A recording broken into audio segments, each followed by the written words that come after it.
우리 하나님 말씀 창세기 39장 보겠습니다.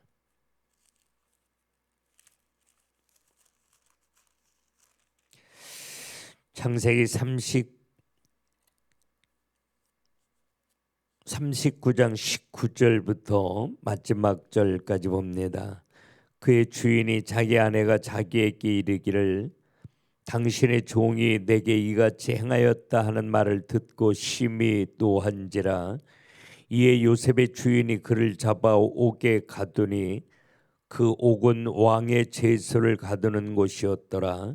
요셉이 옥에 갇혔으나 여호와께서 요셉과 함께 하시고 그에게 인자를 더하사 간수장에게 은혜를 받게 하심에 간수장이 옥중 제수를 다 요셉의 손에 맡김으로 그 재반 사물을 요셉이 처리하고 간수장은 그의 손에 맡긴 것을 무엇인지 살펴보지 아니하였으니 이는 여호와께서 요셉과 함께 하심이라. 여호와께서 그를 범사에 형통하게 하셨더라. 아멘. 이 성경이 요셉의 이야기를 쭉 진행하다가 그냥 뜬금없이 창세기 38장에 유다와 다말 이야기를 하고 있어요. 다말이라고 하는 며느라이가 시아버지가 남편이 죽으면 시동생을 줘야 되는데 시동생이 또 죽으니까 막내 시동생을 주지 않는 어떤 안갚음 이런 걸 하기 위해서 사창가의 여자로 분장하고 시아버지와 관계를 갖는 하나님의 사람이면서도 거침없이 성적으로 무너져 있는 또 유다의 모습, 이런 걸 창세기 38장에 굉장히 적나라하게 기록해요.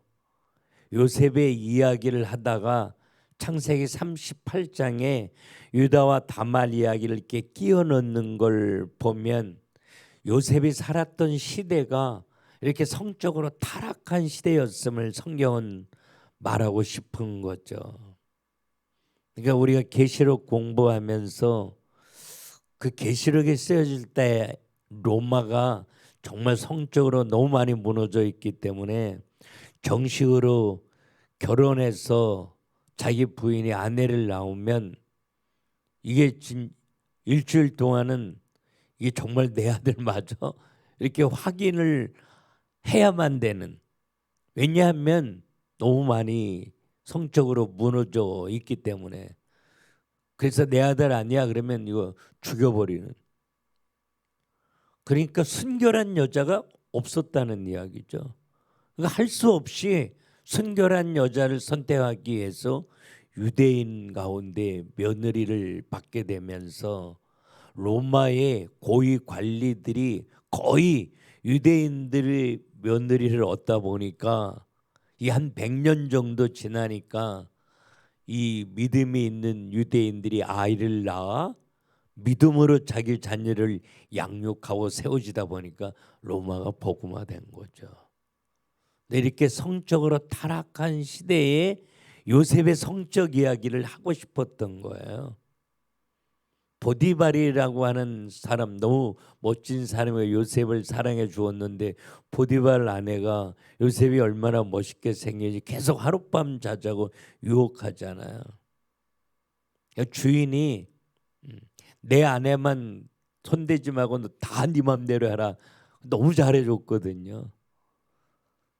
그래서 요셉은 또 하나님 앞에 살았기 때문에 여자가 계속 간절하게 원해도 내가 하나님 앞에 어떻게 범죄하냐 이걸 거절합니다.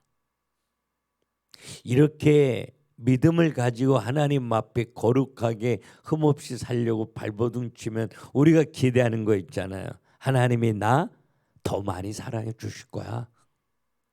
그런 나이기 때문에 하나님이 날 지켜주실 거야. 이거 너무 당연한 거 아니에요?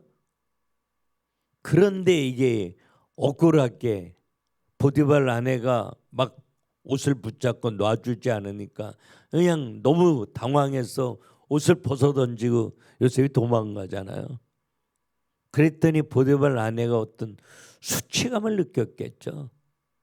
그러니까 요셉이 나 강간하려고 했다고 하면서, 예. 그래서 내가 옷을 붙잡았더니 옷을 남겨두고 갔다고. 그래가지고 보디발이 굉장히 화를 냅니다. 이 창세기 39장에 보면 그렇게 화를 내면서 요셉을 옥중에 가두게 돼요. 그런데 요셉이라고 하는 사람은 종으로 팔려온 사람이기 때문에 일반 잡범들을 가두는 그런 감옥으로 보내야 되는데, 신기하게 친위 대장 집안에 감옥이 하나 있었는데 그건 왕의 신하들만 가두는 스페셜한 감방이에요. 그 감방에 요셉을 가둔 걸 보면 보디발이 이게 요셉이 정말 그럴 사람이 아닌데 이런 부분들을 많이 생각했던 것 같아요. 우리나라 전직 대통령들이 이 교도소에 들어왔을 때 옛날에는 이 보일러 이런 시설이 교도소 안에 없었거든요. 그래서 전직 대통령이 수감되어져 있는 방에 보일러를 깔아준 적이 있어요. 그래도 전직 대통령 예우를 한 거죠. 그래서 다른 죄수들이 똑같은 사람인데 왜 그러냐 막 이래갖고 많이 뭐 이렇게 소란스럽게 하기도 한 적이 있는데, 요셉을 이렇게 특별하게 관리해 준 거죠. 아마 억울함을 어느 정도는 인지하고 있었던 것 같아요. 근데 요셉과 하나님과의 관계에서 요셉은 충분히 하나님 뭐야 왜 나한테 이래 이렇게 할 수 있잖아요. 아니 우리 그렇게 살잖아요, 그렇죠? 열심히 기도하는데 응답하지 않을 때, 믿음으로 하나님 바라보고 희생하고 헌신하고 사는데 어려움은 내가 만날 때 있잖아요, 우리. 그럴 때 많은 크리스찬들은 한꺼번에 무너져요. 하나님 살아계신 거 맞아. 내 기도 기억하기나 해. 나한테 관심이나 있어. 왜 나한테 이러는 거야? 이런 무너져요. 그런데 신기하게 요셉은 무너지지 않은 거예요. 원망하고 불평하지 않아요. 요셉은 하나님을 너무 분명하게 알고 있었던 거죠. 내가 알고 있는 하나님은 나를 아프게 하고 실패하게 하고 나를 좌절하게 하는 하나님이 아니라, 내 하나님은 언제나 날 사랑하신 하나님, 내게 꿈을 꾸게 하신 그 하나님의 손으로 그 꿈을 멋있게 이루어가시는 좋으신 하나님이라는 걸 요셉은 분명히 알았기 때문에 원망하고 불평하지 아니하고 감옥 속에 들어가요. 여러분, 이게 감옥에 들어가는 게 이게 얼마나 어려운 건지 안 가본 사람 모르잖아요. 저도 들어가 보진 않았지만 뭐 늘 보고 살았으니까, 선교를 10년이나 했으니. 말하는 자유, 먹는 자유, 입는 자유, 걸어가는 자유 다 없어요.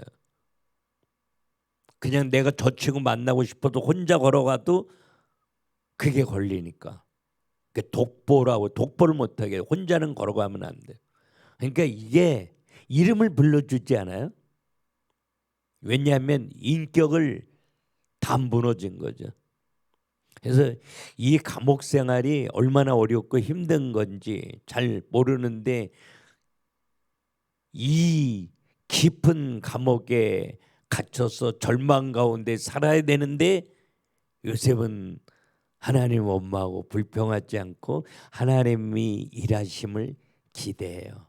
근데 중요한 건 전혀 요셉이 원하지 않는 이 절망의 자리에 떨어져 있는데 하나님은 여전히 일하셔요. 요셉을 향한 하나님의 꿈을 하나님의 손으로 이루어 가신다라고 하는 사실이에요. 그래서 제일 먼저는 잡범들이 있는 감옥이 아니라 왕의 신하들만 가두는 특별한 감방에 갇힌 것도 기적이에요. 이 잡범이 제명이 뭐예요? 강간 미수잖아요.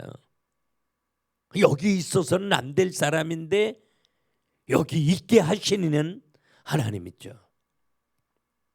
그리고 오늘 본문이 보니까 21절에 여호와께서 요셉과 함께 하시고 그에게 인자를 도하사 간수장에게 은혜를 받게 하시며. 이게 강간 미수범으로 들어왔는데 간수장이 신기하게 요셉을 사랑해요. 요셉을 도와줘요. 요셉을 살펴줘요. 근데 그렇게 된 이유가 뭐냐? 하나님이 요셉과 함께 하시기 때문이다. 하나님이 그에게 인자를 더하시기 때문이다라고 이렇게 성경은 말해요. 그러면서 요셉에게 그 감옥에 있는 모든 죄수들을 다 맡겨요. 네가 관리해라. 네 마음대로 해라. 이 죄수에게 죄수를 다 맡겨주는 신기한 사건이 일어나요. 재반 사무를 다 요셉이 맡게 돼요. 이 뭐 사무라는 게 여러 가지죠. 이 사람은 여기 있고, 이 사람은 징벌을 하고, 이 사람은 먹을 걸 어떻게 더 주고, 이 사람은 가석방문, 이런 모든 일들을 다 요셉이 맡게 되는데, 요셉이 자기 손에 맡고 일하는 거는 간수장이가 터치하지 않게 해요. 굉장히 신기하고 놀라운데, 그래서 23절에 보니까 간수장은 그의 손에 맡긴 것을 무엇이든지 살펴보지 아니했다. 죄수가 무슨 일을 해도 전혀 상관하지 않아요.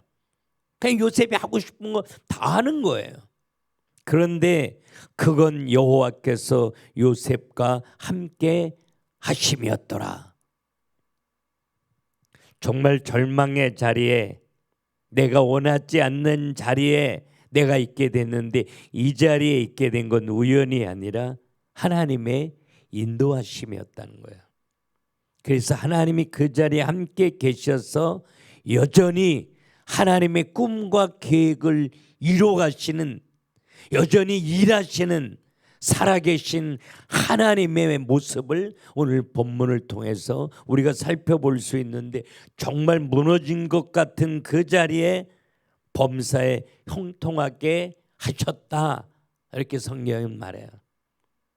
이제 근본적으로 하나님이 요셉에게 하시고 싶었던 건, 애굽의 정치를 하기 위해서는 정치를 알아야만 정치를 할 수 있는데, 이게 뭐 시골에서 자랐던 촌놈이 무슨 정치를 하겠어요?